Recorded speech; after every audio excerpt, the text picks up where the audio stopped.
Hello, it's me, Lydsmode, and welcome to this time lapse. We're picking up where we left off in the last time lapse, but this time we are prepping Revy to be put into Unity so that she can be used for things like VRChat and Warudo, which is like a VTubing software. Like last time, if you don't want to hear this commentary, you could switch the language to Klingon so that my voice will be replaced with just music. I will go over my workflow on how I bring my models into Unity while providing links to the resources I use. If you're watching, and let's get started. Alright, so this is the basic overview for my workflow. I will go into more detail about each step once we get to it in this time lapse. Now, one thing that is very important to understand is that VRChat and Warudo use two different versions of Unity. You can't work on both in the same Unity file. Don't be put off. It's actually very easy to find the right versions, and I'll explain where to find them once we get there in the time lapse. Now, because there is a little bit of a difference between the two, I like to do one first and then the other. So let's start off with VRChat. First, we must make shape keys, which will allow us to add expressions to our character and allow our character's mouth to move when talking in-game. Unless I am missing something, VRChat and VTuber models use two different sets of shape keys. The VRChat ones are a lot simpler to make thanks to the cats add-on. Then we'll move her and set her up in Unity. Again, some things may differ between the VRChat's way and the Warudo way, but there are also a lot of similarities. Then we test her to make sure everything works, and we're done. Now for Warudo, for the shape keys, we have to do something called an AR kit, which I'll explain later in the time lapse. We're going to repeat the Unity and testing, and we're also done. Now, like I said, we are using the cats add-on in order to make our VRChat shape keys. This will be the only add-on we will need for Blender this time around. Now, I'm using the latest version of Blender at the moment, version 1.1.1. The cats add-on is only supported up until version 3.6 or version 4.2, so there's a bit of an issue there. You could download a previous version of Blender and continue your work from there, but it might mess things up. I managed to find a fork of the cats add-on that works for Blender 5.0 specifically, but it also seems to work for the version I have. I only use the add-on for the Visameans generator that it has, so since it works, I don't really care if nothing else does. I will link to the GitHub down below, but please be aware that it isn't official. But so far, nothing is wrong with it as far as I can see. Now, you might be wondering, why is the cat's Visamine generator useful? Well, it allows us to make all the Visamines we need for VRChat just using 3 Visamines. So instead of going and making all 14 of the ones you need, all you need to do is make the A, the ah sound, the OH, the O sound, and the CH, the ch sound. Once you make those 3, you plug them into the cat's Visamine generator, and it makes all the other Visamines that VRChat needs. So it makes things a whole lot easier. And then you could go through, once the Visamine, the new ones have been generated, and fix them up however you wish. But yeah, it just simplifies things a little bit.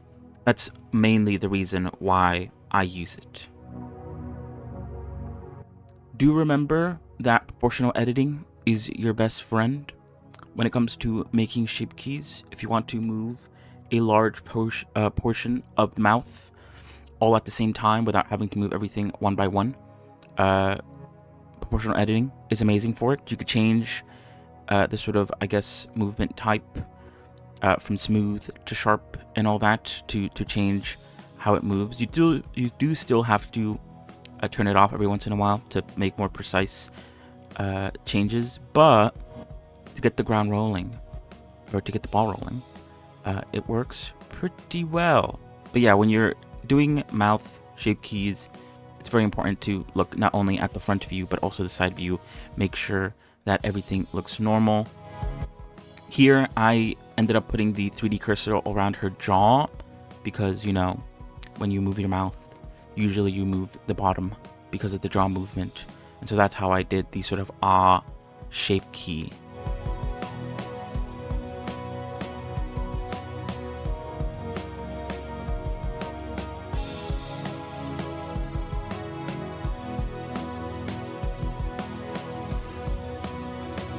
Don't forget to enable connected only in proportional editing. But if you've never done any shape keys, it's relatively simple. In edit mode, when you have your object selected, if you go to the little green triangle called data, object data properties, under shape keys, you click the plus twice. You have a basis and your first key.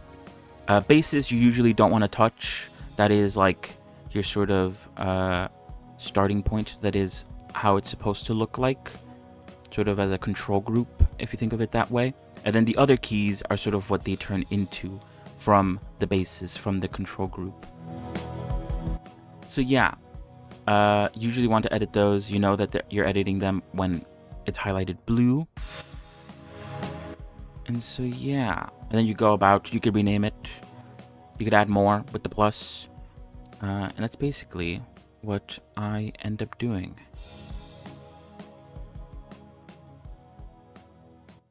But yeah, it's good to have references for making the 3 different mouth shapes here, the ah, the o, and the ch. I'll include the reference that I use here in the description if you need it, but you could probably find others just by looking it up. But this is just the one I use personally. So yeah, normally I only do those 3 mouth shapes and the sort of basic blinking shape keys. You can also make some extra expression shape keys, make your character look happy, make them look mad, sad, whatever you'd like. But I just, for the characters that I make here, I don't do that. I just make the basics. But you can do whatever you want, of course. And now, usually, when it comes to blinking, it's quite nice if your topologies match up the top and the bottom. I usually like to make the sort of top and bottom part of the eyes kind of meet halfway, sort of in a downward sort of angle. So yeah, usually I do one thing at a time because there's a lot of stuff going on in the eye. You got the eyelashes, you got the eyeshadow stuff. It's usually better to do things one step at a time. It's also a really good idea. One thing that I made a mistake here is that I combined the eyelashes and the eyeshadow and the face together into the same mesh. The reason why this was an issue is because the X symmetry, which you could turn on at the top left, or actually top right, kind of just guesses what you're trying to move. And if you have vertices that are like right on top of each other, kind of like what I have here with the eyeshadow, it does mess up. You know, you live and you learn. That was a bit of my mistake. But yeah, just FYI, don't make the same mistake I did. It will save you tons of time and effort to just separate the eyelashes and the eyeshadow and then add them after you do the shape keys.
Now, in Unity, when we set up the VRChat eye stuff, it does allow you to have a different face expression when you are looking down. And for that, you need a sort of half eyes closed shape key. And so that's what I'm making here. Basically, what I do is, in the shape key sort of area, if you turn the blink shape key, instead of turning it all the way to 1 or fully activated, and instead put it to 0.5, the eye will kind of be a little bit closed. And then what you could do there, using the little drop down arrow, you can new combine, which basically makes a new shape key with the sort of half blink, but you achieve the half blink when you activate it fully, you know. And so yeah, that allows us to have a half blink without having to move it, or yeah, basically do what we did with the eyes. No need for proportional editing or anything like that. You could just make it using the shape keys that you already have. But that's not all, because when I make the blink, I move both the upper and lower part of the eye. For the half blink, you don't want to move the lower of the eye. So to fix that, you can select the lower part of the eye in edit mode, and then if you use something called blend from shape, you could look it up. You could search it up. For me, I have it set up so that when I hit the space bar, it pulls up like a little search menu, so I could search this stuff up. But if you don't want to search it up, you could also hit Control V to get this option. But yeah, blend from shape. If you click on that, at the bottom left, you'll see this. It says blend from shape, shape basic, blend 1, and then a little checkbox that says add. You want to uncheck the add, and it will reset the area you have selected to the basis shape key. This is really useful for other shape keys later on.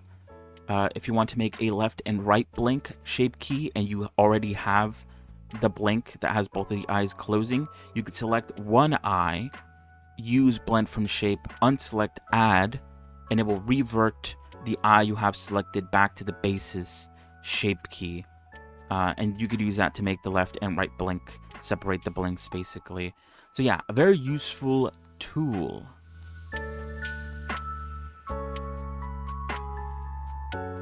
Now, we do have to add some extra bones that weren't added in the last time lapse. These are the eye bones needed to make the eye move as well. I didn't include them in the last time lapse because you don't technically need them, but you can add them, and they're very useful to have for obviously VRChat and Warudo. And all that. But if you're interested about where I got these sort of rigging stuff, how I got all this stuff, I recommend Rainhet's videos on making a model for VRChat. I specifically use part 6, how to add an armature. There she goes over how to add the eye bones, as well as the whole hair root bone in the last time-lapse video. I also use part 10, where she actually goes through and shows you how to put it into Unity and how to get it all set up.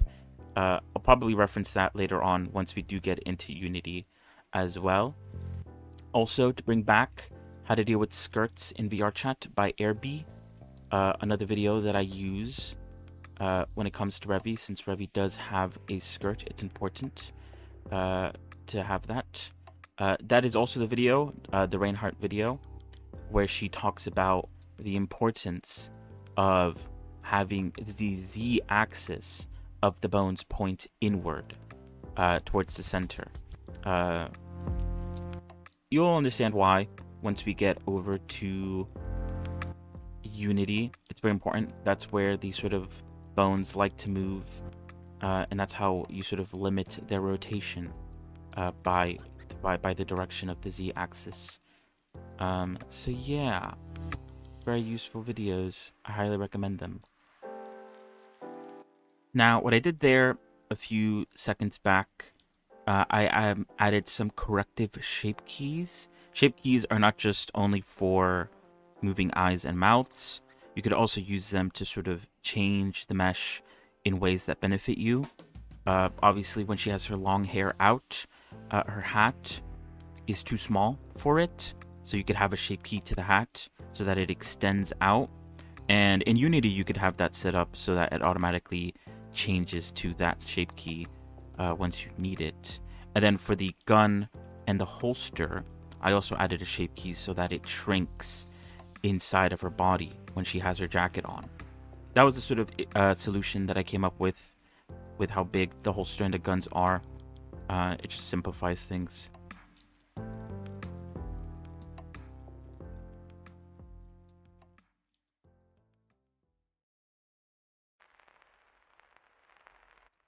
Alright, so now that everything is set up in Blender, we can now move on to Unity. So, when it comes to VRChat and getting set up with Unity, like I said at the beginning, VRChat and Warudo use two different versions of Unity.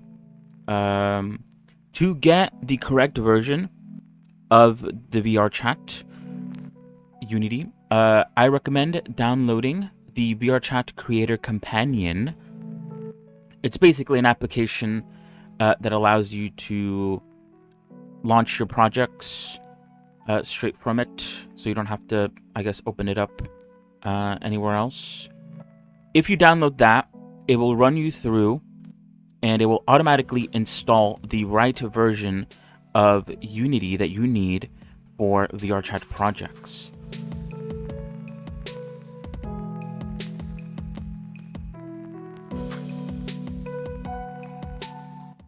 Alright, now that you have the correct version of Unity installed, you can create a project straight from the Creator Companion. Make sure it is a project type avatar, since this is an avatar character that we'll be making. And once you load in, it might take a while for your first time creating a project. Afterwards, it should load up a lot quicker. I like to make folders to organize my models because another thing that I also like to do is I like to do this entire process all within the exact same Unity file. As you can see here, all the characters that I've made in the past have all been made and set up in this exact Unity file. This just allows me to be able to reference my previous models in case I may have forgotten something, you know. It takes a while to make a model, so sometimes you just forget. But yeah, I make a few folders. I obviously make a folder for the character itself, along with an animation folder, which a lot of these folders are covered in the Reinhardt video, part 10 of their VTuber series. But yeah, I also have a materials folder to store the materials. The optimized shader folder is made by something else that I'll talk about in a moment. And then we have the texture folder where I put all my picture textures, my PNGs. But yeah, just to get started, another thing you'd want to do is download Puyomi. Puyomi is a shader. You could use the regular shaders that come pre-installed within Unity, but Puyomi is sort of handmade, almost handcrafted, to work well with these sort of anime style characters. They have a lot of options, a lot of things you can tweak to make your characters look the best they can. So yeah, I highly recommend it. You could just look up Puyomi and download the latest version. And yeah, very useful later on once you actually get to it. Another thing that you're gonna want to do now that we have made all the folders and have Puyomi installed, you'd want to export your model from Blender over to the folders that we just made in Unity. Very easy. Just make sure to have everything selected, from your armatures to every mesh that you plan on exporting. In the export menu, you could go to File on the top left, hit Export. We're exporting it as an FBX.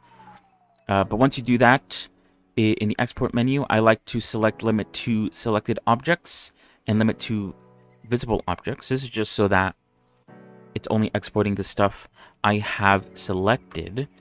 And then make sure to find your folder wherever this Unity file was made, and you could just export it right into the Unity file.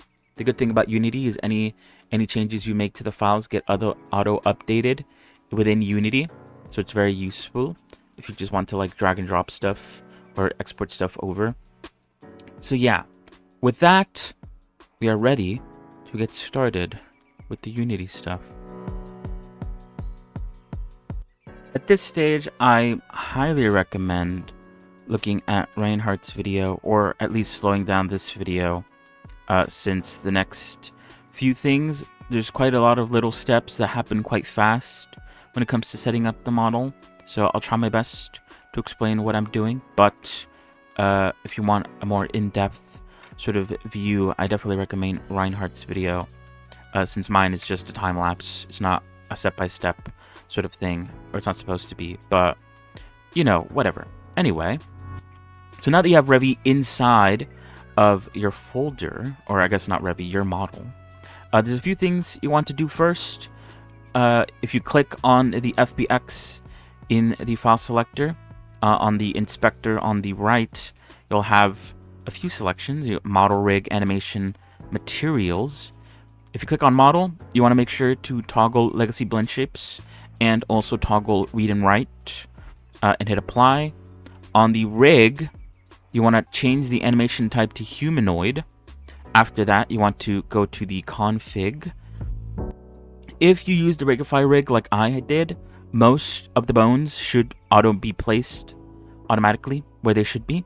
The only issue that you may face is that if you click on the head, on the right side, the mapping of the head, sometimes one of your eye bones will be mistaken as a jawbone.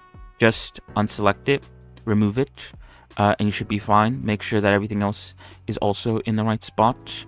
You could also go to muscles and settings and play around with some twist, some upper arm twist. Move those settings around to see how your model sort of looks when it's bending and stuff. Once you're done with that, though, you could just hit apply and then hit done. And then the last thing is the materials. You want to use, under location, use external materials, in parentheses, legacy. And you can hit apply. Basically, I'm pretty sure what that does is it pulls these sort of materials out, so they're a lot easier to edit. It's very useful. But yeah, from here on out, you can drag your FBX model onto the scene. You can either drag it directly onto the viewport, or you could just drag it to the left where the hierarchy is. Doesn't matter. And then from there, you can start doing some things. You could go into your materials folder and start changing your materials into the Puyomi ones. You just have to hit the drop down where it says shader on the top right, and Puyomi should be at the top. I like to use Puyomi Toon Outline Early because that allows you to add an outline to your models. You can experiment with that at your own pace. Do what you have to. I think the color in alpha is usually set to kind of like a grayish color. I like to bring that up to more of a white, because otherwise your textures might be a bit dimmed. And then you could just drag and drop your texture into where it says texture under colors and normals. And then outlines you can activate. There's a little checkbox where you could activate your outlines and change the sizing. It might be really big when you first do it. So you could change it to something really small. I think I use something like 0.001 or something like that.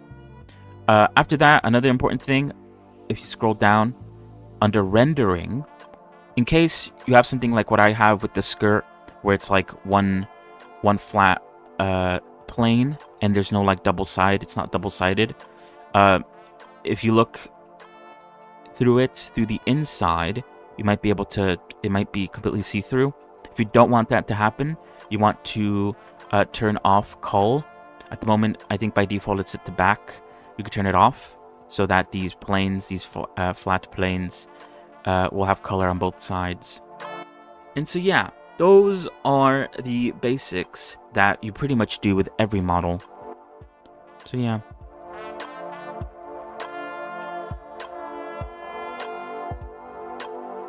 Now, every model, if you want to move it over to VRChat, needs an avatar descriptor, a VRC avatar descriptor script. You can click on your model in the viewport, scroll down until you can add components. Look it up. It comes pre-installed thanks to the fact that you downloaded the Unity file through the Creator Companion. I forgot to mention that, but if by doing so, you also downloaded the VRChat SDK, which is very important. But yeah, with this, you can change the view position, change basically where your eyes are going to be.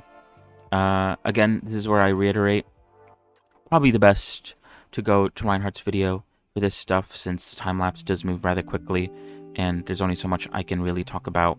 It's kind of straightforward once you watch a video. But yeah, you can change your lip sync to Visamine blend shape. That's why we made all the Visamines back in Blender. They automatically get selected within Unity. You could also play around with the eye. This is also why we set up the half blink for looking down. You can add blend shapes for looking down. We don't do anything for looking up, but looking down can use the half blink. And yeah, a lot of the other stuff that I do here in this time lapse, again, is taken from the Reinhardt video. Highly recommend it. You do have to be a trusted, you do have to have a trusted account with VRChat. It's very easy to get. All you need to do is have played 30 hours of VRChat with your account. Something along those lines. I don't remember if it's 30, but you do have to have at least played VRChat using the account that you plan on uploading a model to, or uploading a model with. Someone, if you've played a lot of VRChat, this should be really easy. You probably already have it, but for me, someone who hasn't played VRChat and sort of is just doing this so they could transfer models over, I had to play VRChat to be able to be trusted enough so I could upload my own characters. So yeah, just keep that in note that you might have to play some VRChat if you've never done it and you do want to upload models. Yeah, just FYI.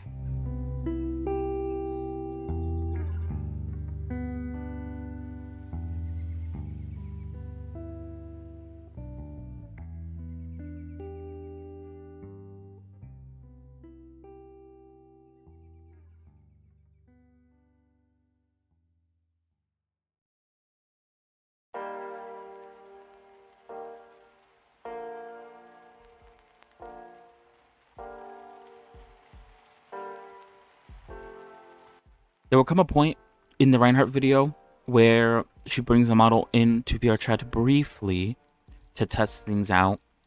That is the perfect time to make sure that your model sort of behaves well Move around a bit, look yourself in the mirror, and make sure that there isn't any major glaring issues.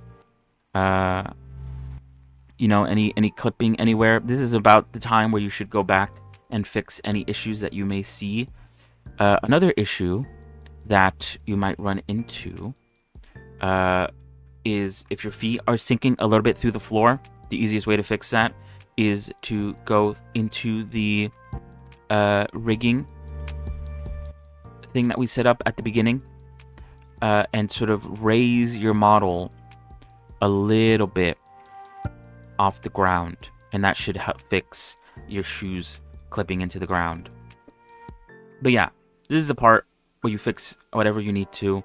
The good thing about doing the VRChat version first and then doing the Warudo version after is that you could fix all the issues with the rig here in VRChat, and then afterwards, once we do the the Warudo stuff, everything should be fixed because you fixed it here. So yeah, very, very good.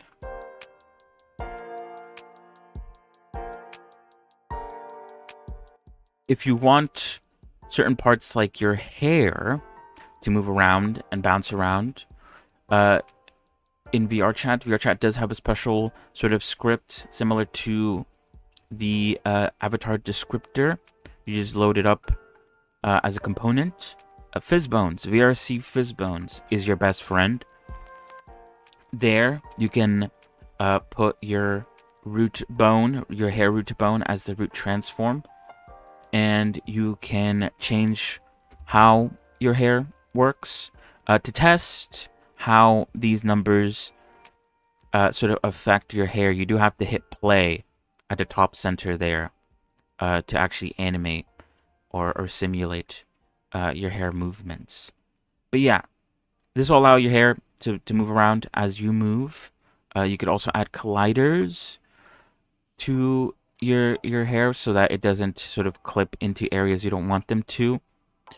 And you could also add limits. This is where it was important, like I said before, to make sure that your z-axis is pointing inward, since the limits hinge on the direction of your z-axis.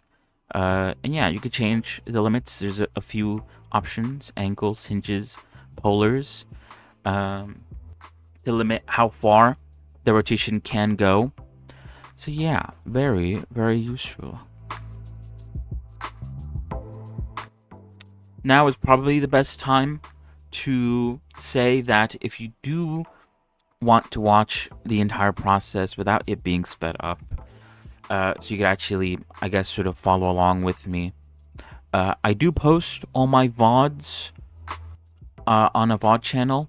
I'm pretty sure if you just look up Lydsmode VODs, it should all be there. All my VODs from my Twitch channel are posted there. There's no cuts. It's the full VOD, all 4 or 5 hours of each stream. So yeah, if you see a part here in the time lapse where you're like, I wonder how you did that, it'd be nice if this wasn't so fast and it could be kind of more explained out or sort of more guided. Check out the VODs, very useful resources. So yeah.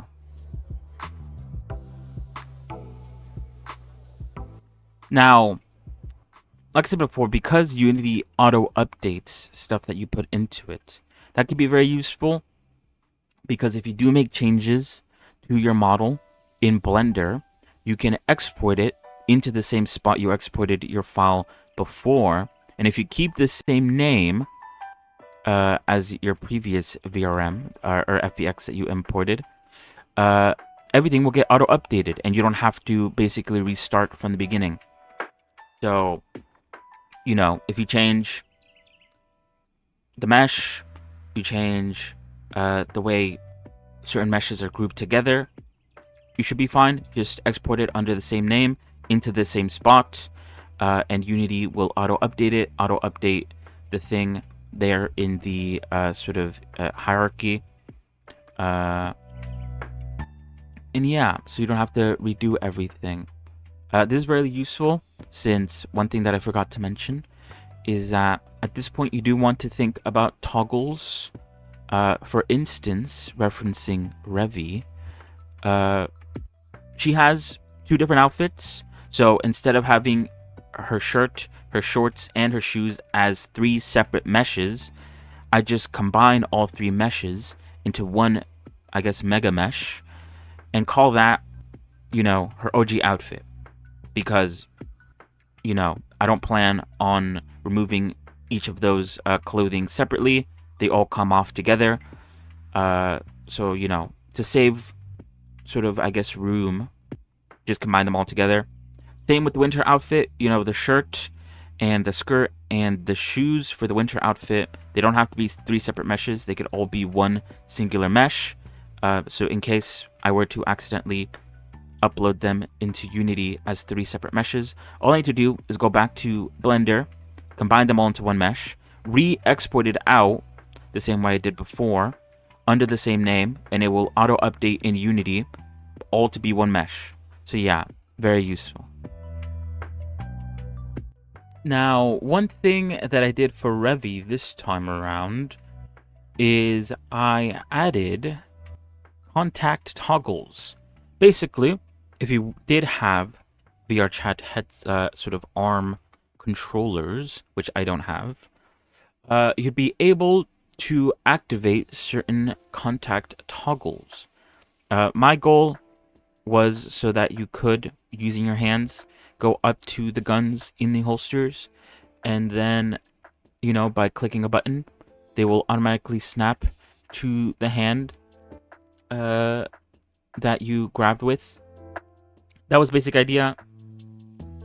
I was able to do this thanks to a video called VRChat Avatar Tutorial Contact Toggles, Grabbing Objects Off Your Avatar by Sips Avatar Box. Very useful video. If you want to do what I'm doing here, it works really well. And yeah, I also did add toggles so that people were like me who didn't have headsets or any sort of ARM trackers. They could also grab the guns, put them in their hands using the VRChat toggle menu. Another useful thing that, in order to test this whole contact toggle for someone like me who doesn't have hand trackers, is the gesture manager. You could look for this, you could download it. It is a sort of, I guess, script that allows you to test these toggles using your mouse. It's very useful. I use it to test out to make sure that my toggles work here within Unity without even having to go into VRChat. Once you have it installed, it is under the Tools tab up there, Gesture Manager Emulator. You do have to be in play mode, but once you are in play mode, you can look at the hitboxes for these toggles. You can click on them using your mouse, and with that you can test to make sure that your contact toggles work the way you want them to. So yeah, two very useful things. Good video, good I guess sort of plugin, and yeah, very useful.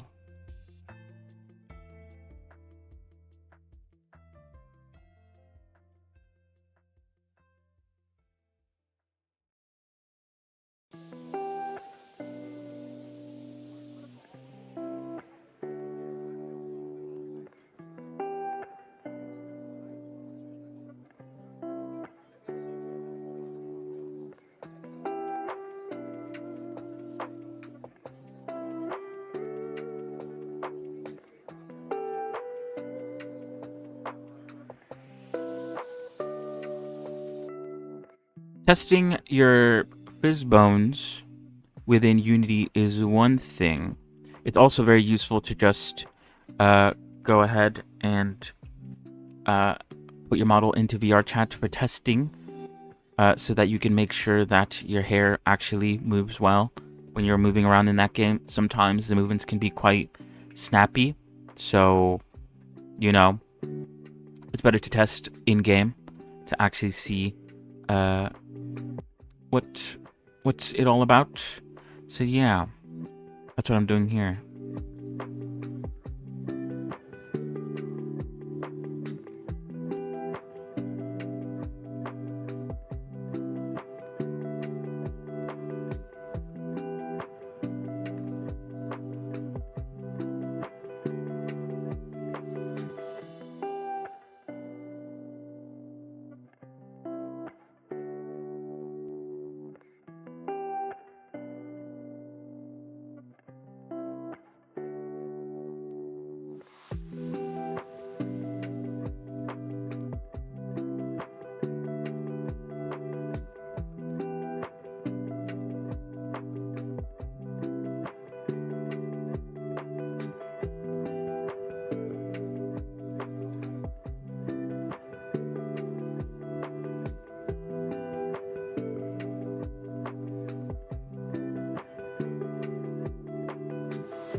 Once again, shout out to Airbee's video titled How to Deal with Skirts in VRChat. Not only was it useful when it came to making the skirt rig in Blender, but we are also reusing it here again because later on in the video, in order to make the skirt follow the leg, we are using rotation constraints, the VRChat rotation constraints.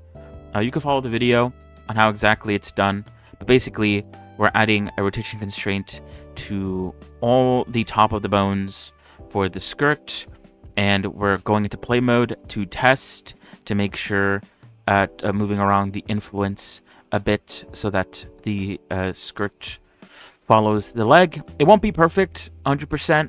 I think the more bones you have, the better you're out to be. But I didn't have a lot of bones for my skirt, so it's not perfect 100% all the way when it comes to the movements. But you do want it to at least cover a lot, as much as possible, with minimal clipping as you can. I also like to add a fizz bones, although I do either add collision bones to the thighs, or what I did here with Revy is I heavily restricted the rotation of it, once again using the limiters that Fizzbones provides. I made sure to limit how far back the bones can go into the body, and so yeah, combined that both the rotation constraints and also the Fizzbones allows the skirt to move pretty nicely with the character. So yeah, very, very good. And to finish this all off, we're just going through, making sure that all the toggles work, make sure that everything looks correctly. The guns there were a little bit sort of pointing the wrong way, so I had to go back and fix, but that's about it. That is the VRChat model completed. Now that we are done with the VRChat version, we can get started on the Warudo version, and that does require us to go back to Blender, because like I said at the beginning, VRChat and sort of VTubing / Warudo uses two different set of shape keys. For VRChat, they're obviously quite, you don't need that many, and they're called Visamines. But for Warudo, you need something called an AR kit. Now, basically what I did was I made an incremental save of the previous VRChat sort of setup that we had before. And yeah, and from here on out, we could use the exact same file. Luckily, we fixed all the issues with the VRChat one, and we could use this to get started with the AR kit stuff. But yeah, basically, what an AR kit is, it is 52 blend shapes, changing very like minor things on her face, things like her eyebrows, her eyes, her nose, her mouth. Very minor changes that when combined together with each other make different facial expressions. And yeah, you can play around a lot with this. I will include 3 references, 3 websites that you could use in order to sort of visualize and preview how it should look. But yeah, you're basically going to go through and you're going to make each shape key, which sounds like a lot. I know it sounds like a lot. 52 does sound like a lot. But the good thing is that a lot of their shape keys are left and right shape keys. So it's either the left side of the face and the right side of the face. What you can do to sort of make things easier, in the shape key panel, there's a drop down where you could duplicate the shape key, and then you could flip the shape key and its topology to the other side. So you can make a left side, duplicate it, flip it to the right side, and then there you go. You don't have to make the right side, you just have to make one, and you finish both of them basically. So yeah, it sounds like a lot. It is a lot, especially if you want her faces to be very expressive. A lot of people play around a lot with this sort of section. There's a lot you could do, especially with like the blink, make the eyes sort of reactive when you blink, add a lot of personality to your faces, but that is up to you. The one that I do is very basic, very, I guess you could say monotone maybe. But yeah, you need all 52 blend shapes in order to transfer it over to Unity for VTubing purposes. So yeah, good luck with that. It's definitely a bit of a hassle, but once you do it a few times, it doesn't become that much of a hassle. You kind of like are used to it. One really useful thing, because we added a bone to the eye, one thing that you can do is you can make the eye movements part of the shape key. There's some shape keys that need to make where your character has to look either down or left or inward. What you can do is go into pose mode of your armature, move the eye down using the bone, and then if you go to your modifiers tab and click the drop down, you could turn the bone movements of the eye into a shape key. So that's what I'm doing here. I am rotating the eye in pose mode, and then through the modifier, I'm turning the rotated eye into a shape key, which I guess sort of makes it easier for me to make the sort of eye movements that you need to make for the shape keys. So yeah, that is one tip. And so yeah, good luck with the shape keys.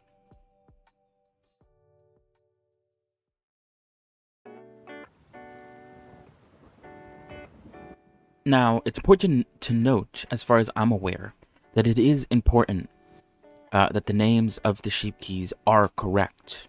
Basically, the first letter of each shape key should be lowercase, and then every other sort of word afterwards should be uppercase. So yeah, for instance, mouth closed, the M in mouth has to be lowercase, the C in closed has to be uppercase. I'm pretty sure it's because Unity needs it that way in order to detect the shape keys. If you don't do it that way, it might mess some things up. But yeah, as far as I know, it's important. So yeah, just FYI. Once again, proportional editing is your best friend when it comes to these sort of slight movements. It will speed things up a whole lot, so do not forget to use proportional editing and also to change the modes of proportional editing. Make sure that it is the sort of toggle is set to connected only, otherwise you will manipulate things around the point you have selected that aren't connected, which sometimes you want that, but most of the times, at least for me, I know you usually don't. And make sure you could change the sort of interpolation, I guess that's what it's called, from smooth to sharp. Those are the two that I bounce around with. Those are the two that I think are the most useful. But yeah, a lot of easiness can be done because of proportional editing. And remember, since we're doing the eyes right now, don't be like me and make a mistake. Separate the eyelashes and the eyeshadow, especially if, like I said before, the vertices are quite literally on top of each other. It will mess up Blender. Blender is unable to recognize when you're like doing mirrored mode which point you're trying to manipulate on each side, and it will mess things up and it will give you a headache like it did with me. Do not make that mistake.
Now, let's get the right version of Unity for Warudo. Of course, all links in the description. I am following the Warudo documentation. But yeah, you want to install version 2021.3.45 F2. It's a mouthful. Which you can do on the Unity page. There's a download archive where you could download older versions of Unity. That is the version that Warudo uses. Within the Warudo documentation, they also give you the sort of zip file for the Warudo SDK, which is the Unity file that you should use. Unlike VRChat with the Creator Companion, where it automatically downloads the VRChat SDK through the Creator Companion, Warudo gives you the SDK already pre-installed inside of a Unity file. So all you have to do is open it up with the correct version of Unity, and you will have the Warudo SDK. It is pretty useful to also download. It might actually force you to download. I'm not too sure. But it's pretty useful to download the Unity Hub. You'll be able to have both versions there, so you can open it in one place, the VRChat version and the Warudo version. And so yeah, once you have that installed, I believe Poyomi is already pre-installed by default as well. If it's not, once again, install Poyomi the same way we did in the VRChat version. But other than that, if you have all that installed, that is everything you need to get started in Warudo. So yeah.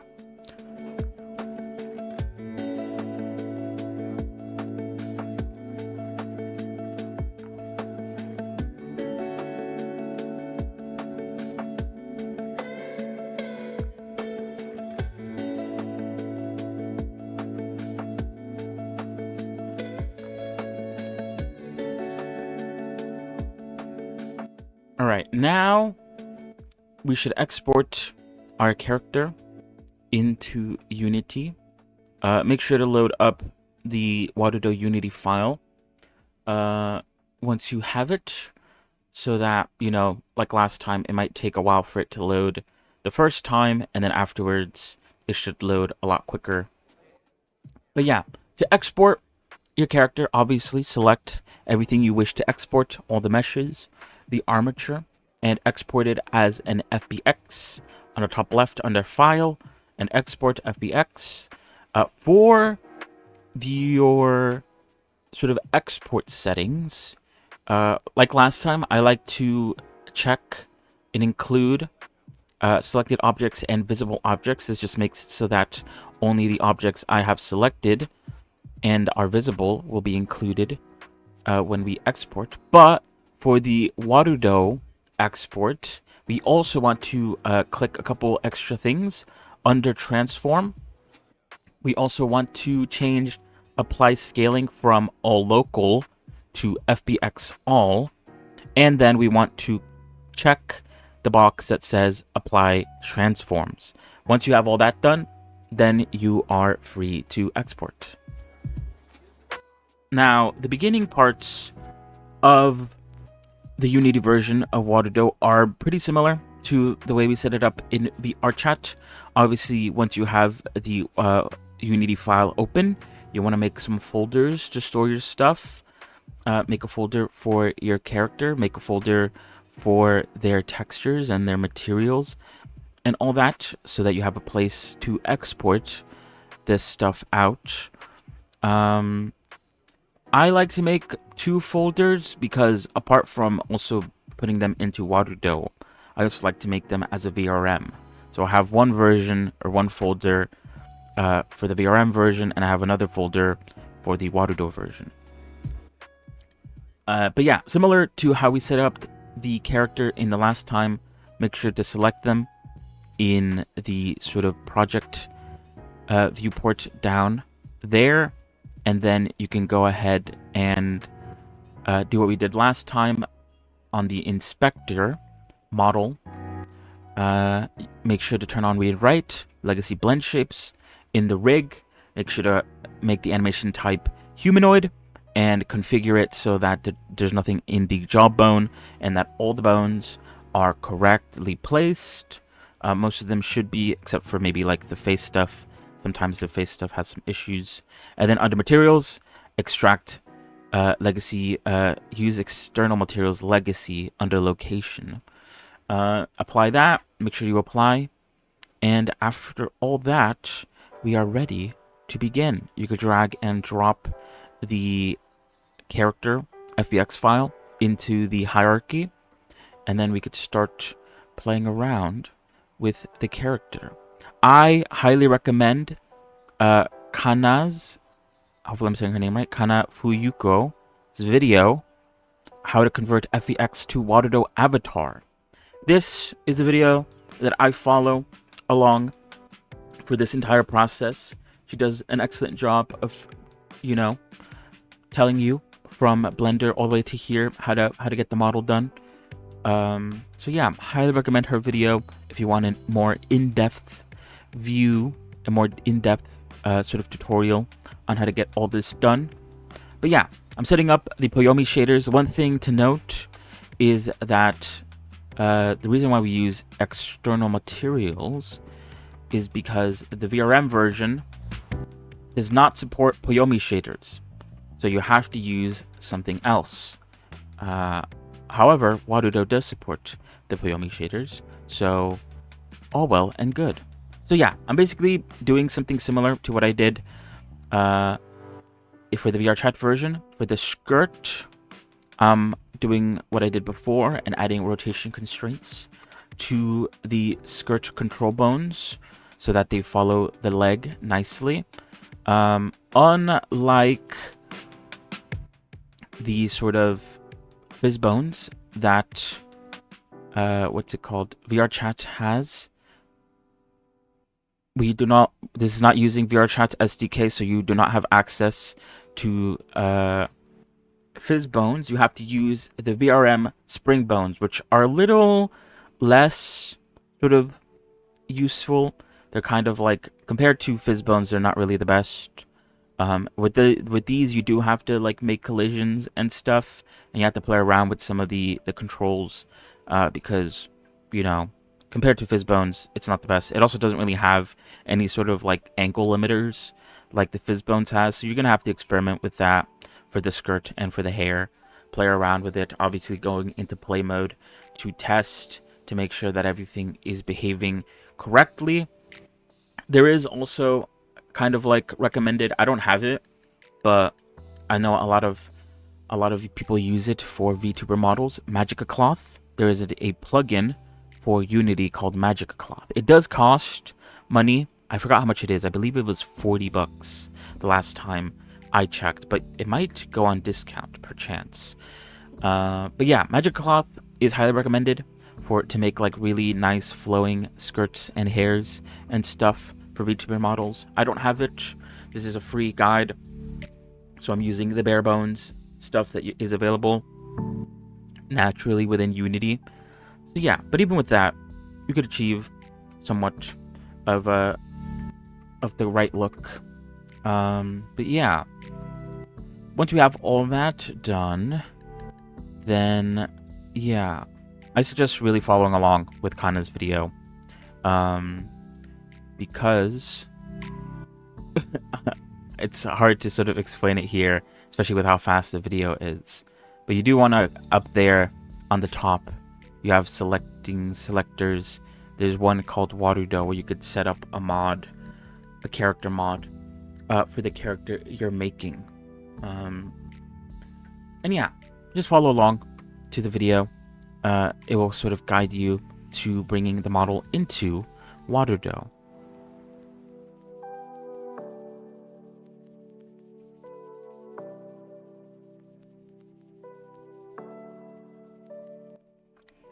There will come a point while following Kana's tutorial where you will have to set up your character if you click down, if you click the Warudo drop down up at the top, there's a setup character option. Sometimes you might run into issues with that. Usually it's because you have to sort of set the scale, apply the scale in Blender. It might be a Blender issue. Sometimes it is a Unity issue, where you have to make sure that she is in fact in T-pose. You could do that by looking for the FBX down in the sort of folder section at the bottom, where we imported her at the start of all this, and doing what we did before, clicking on her and going onto the rig and configure, and then under mapping, if you scroll down, there's a little drop down that says pose, and with that you can enforce T-pose, and that might fix your issue. Or you might have my issue, which is I forgot to select her in the hierarchy, and that's why it didn't work. So yeah, don't make the same mistake I did. But yeah.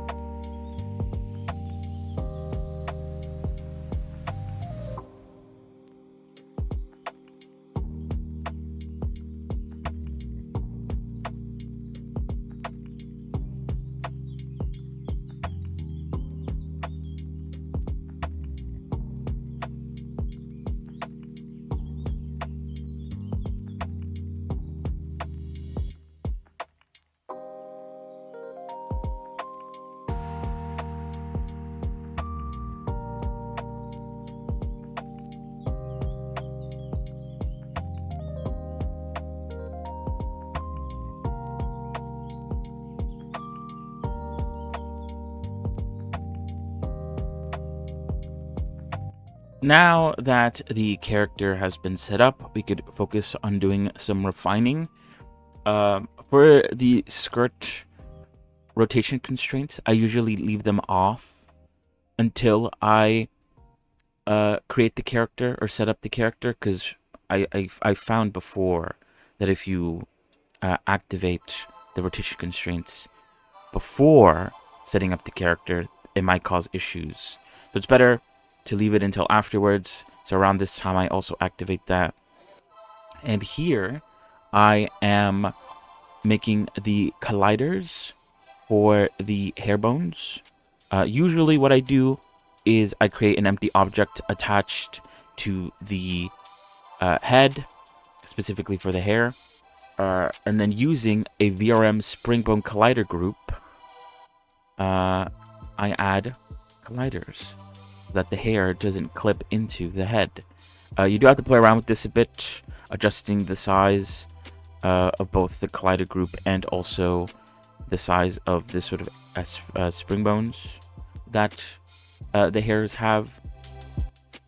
You got to make sure that they're not colliding with each other off the bat, because if they do, then you might get issues like what I'm having here with the sort of side hairs, where they're sort of coming out a bit, and sometimes they like bounce around a bit because they're constantly colliding with the bone collider, because the bone collider is too big. But yeah, once you have all that done, she's basically done.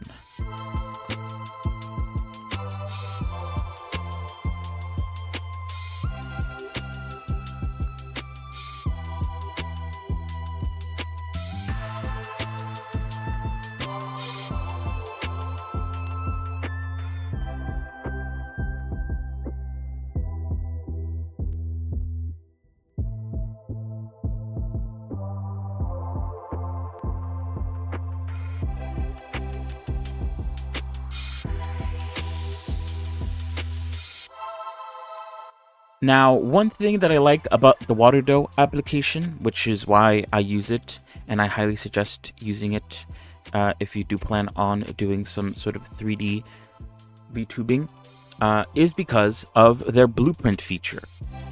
The blueprint feature allows you to basically add extra little things to the world of Warudo and your model. You could add like sound alerts. This is like a Twitch thing. Sound alerts. You could get things thrown at you when people redeem stuff. There's a lot of like interactivity you can have with the blueprints. What I'm using the blueprints for though is toggles. Kind of like with VRChat, you could set up toggles for certain things you want to happen. For instance, here I'm setting up toggles so that I can swap between her winter outfit and her basic outfit. Basically setting up the toggles that I did for the VRChat version, but doing it here. It does have a lot. You do have to use a lot of like of these sort of panels and link them all together. You can link them to a keybind, so you could automatically access your toggles via keybind. But yeah, it's kind of the nice thing about Warudo. I haven't really used too many other VTubing softwares, so I don't know if this is also available in other VTubing softwares. But Warudo, really cool, very useful. You can connect to Twitch very easily. And so yeah, that's basically what I'm doing here. I also released this model in the Warudo sort of like community workshop. And if you want access to this blueprint, I also posted a link to a Google file that contains I believe it's a JSON file with the blueprints already pre-made. So yeah, blueprints, very useful, good Warudo.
Now, to make the VRM version, because I do make a VRM version, I basically make a copy of the Warudo version before setting up the character. If you were following along with Kana's video, I believe she suggests you make a copy before setup in case something goes wrong. So I make a duplicate. I add all the things that I had before on the setup character Warudo version onto this new VRM version. And luckily, because we already did it once, all we have to do is basically just copy the nodes that we made. You can copy the empty objects for the colliders and stuff, and you can copy the values very easily. In the inspector, there's like 3 little dots. You could copy material properties, or you could copy properties from the stuff that we made, all the spring bones and stuff. But yeah, and so now because, like I said before, VRM doesn't support Poyomi shaders, you do have to use a different set of shaders. I found that the sort of standard shader works pretty well. It kind of has a similar look to the Poyomi shaders. It's definitely a lot simpler to set up. But yeah, I use that. It's very simple, very easy. And yeah.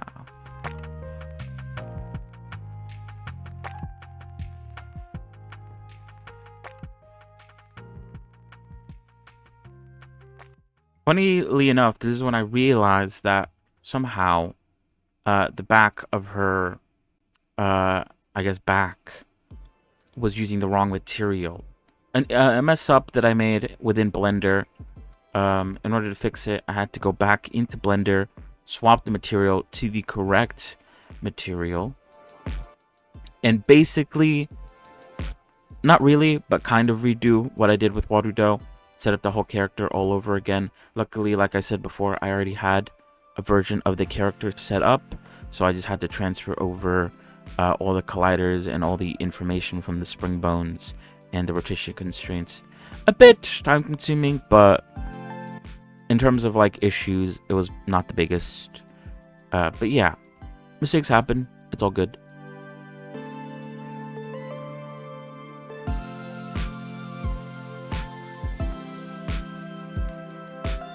Now, to set up the VRM, I believe Warudo comes pre-installed with VRM 0 at the top right next to Warudo.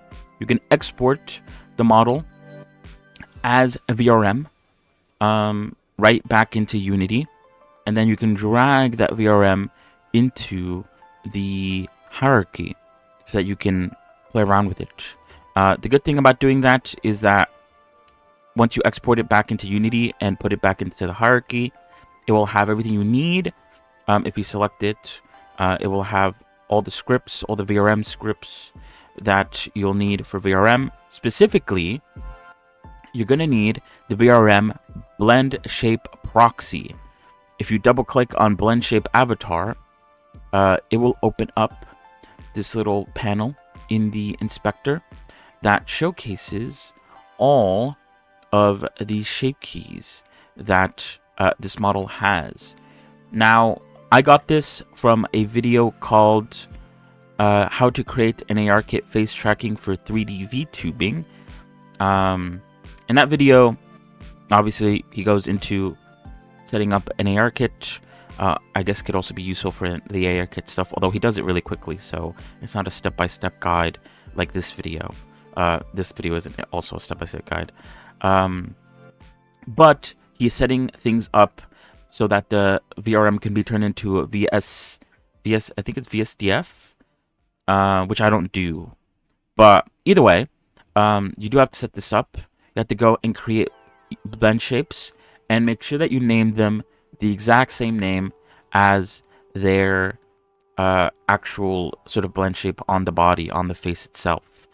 So you write it, you click create, you write down the name, then you scroll down to find where your face is, and then you have to drag the sort of I guess bar all the way until it hits 1. And you do that 52 times because you have to do it for every blend shape. And once you do that, you're basically done. What I like to do is I like to re-export the VRM as a VRM again. I don't think you have to do that. I think everything gets saved as soon as you do it on the VRM. But I guess kind of as a sort of double check to make sure that the VRM and all the things that I just done to it, like all the hair stuff, all the colliders, and also the shape keys have all been saved. Now, one thing to note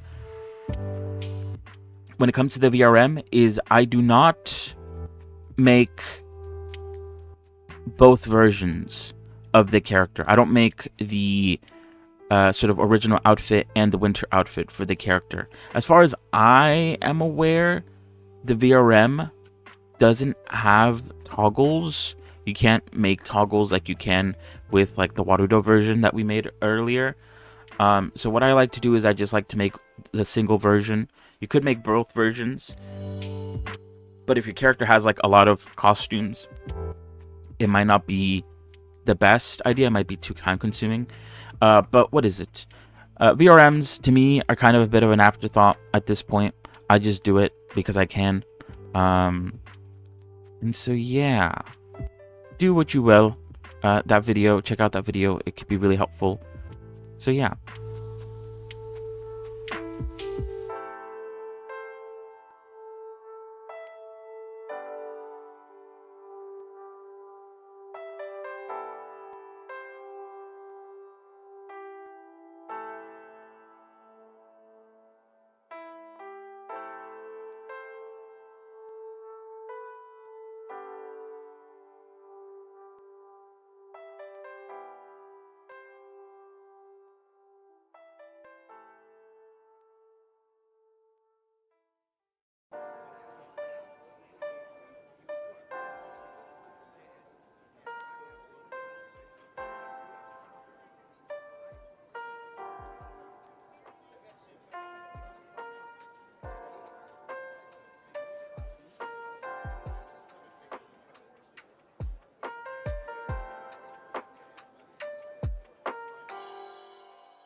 And so yeah, now we bring both models into Warudo.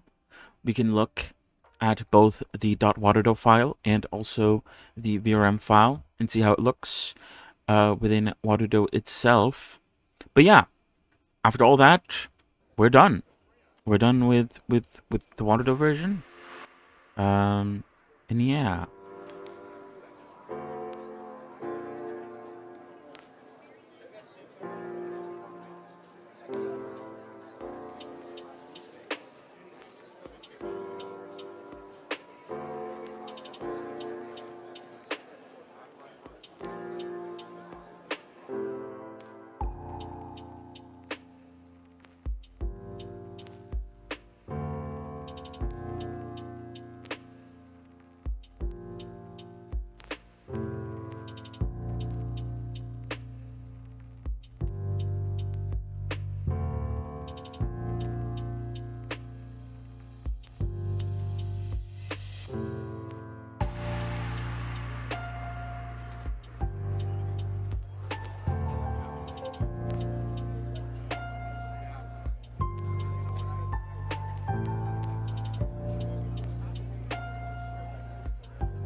that's it.